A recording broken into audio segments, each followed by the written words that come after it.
ওই যে মা চলে যাচ্ছে। ও মা দাঁড়াও, চলে এসছি বাগানে। এই যে বাঁশের সাঁকো দেখতে পাচ্ছ, এইটা এখন আমাদের পেরোতে হবে। এটা হচ্ছে একটা ছোট খাল, এই দেখতে পাচ্ছ খালটা মজে গেছে, যদিও বর্ষাকালে পুরো জলে ভরে যায়। তো একটা দিন হয়তো আসবে খালটা থাকবেই না, কারণ খালটা আগে অনেক বড় ছিল, এখন কেমন হয়ে গেছে দেখো। তো মা এই বাঁশের সাঁকো বেয়ে যাচ্ছে। চলো আমি যাই। চলো, অনেকটা সন্ধে হয়েছে, এখন বাগানে কেউ নেই, তাও আমরা ওপারে যাবো। মা এই যে এখন এই জায়গাটা দিয়ে নামতে হবে, তো খুব রিস্কি। চলো দেখি পারি কিনা।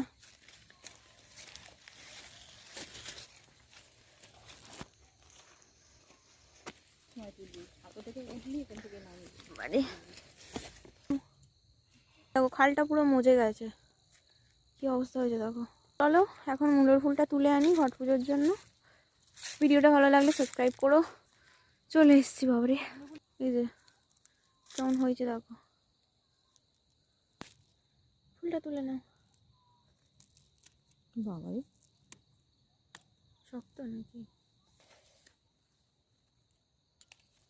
এটা তুলে নাও। চলো, সর্ষের ফুলও আছে, এতটাও এক্সপেক্ট করিনি। চলো তুলে নাও। তোমাদের ঋতু পুজোতে কি কি লাগে জানিও।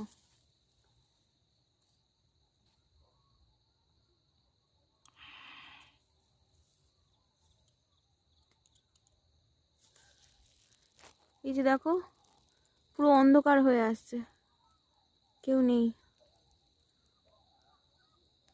এতটা কষ্ট করে এলাম। ভিডিওটা যদি ভালো লাগে সাবস্ক্রাইব করো, লাইক করো, পাশে থেকো। এই দেখো পেয়ারা গাছের মধ্যে একটা ফুল হয়েছে। কোন নামই এখান থেকে। এই যে কালকে আমাদের মূলো সিদ্ধ খেতে হবে পুজো করে উঠে, সেই কারণে মা মূলো তুলে নিচ্ছে আবার। কটা মূলো লাগে? একটা লাল মূলো নেই? না, একটা লাল মূলো নাও, 3টে সাদা মূলো হয়েছে তো। একটা কচি দেখে নিই। কচি মূলো ভালো লাগবে ভাতে। চলো, শীষ ওঠেনি এমন মূলো। আচ্ছা সাদা মূলোগুলোর পাতা ওরকম কেন? একটা ডিফারেন্স দেখো। এই যে এই মূলোটা হচ্ছে, এই মূলোটার পাতাগুলো দেখো কিরম খসখসে গা, আর এর কি, এটা হচ্ছে লাল মূলো। সাদা মূলোটা দেখো কিরম, এর পাতাগুলো আবার এইরকম। এর পাতাগুলো একদম পালং শাকের পাতার মতোই, দেখো পাতাগুলো দেখো। এটা হচ্ছে এই দেখো সাদা মূলো, দেখছো? বাই বাই করে দাও, টাটা।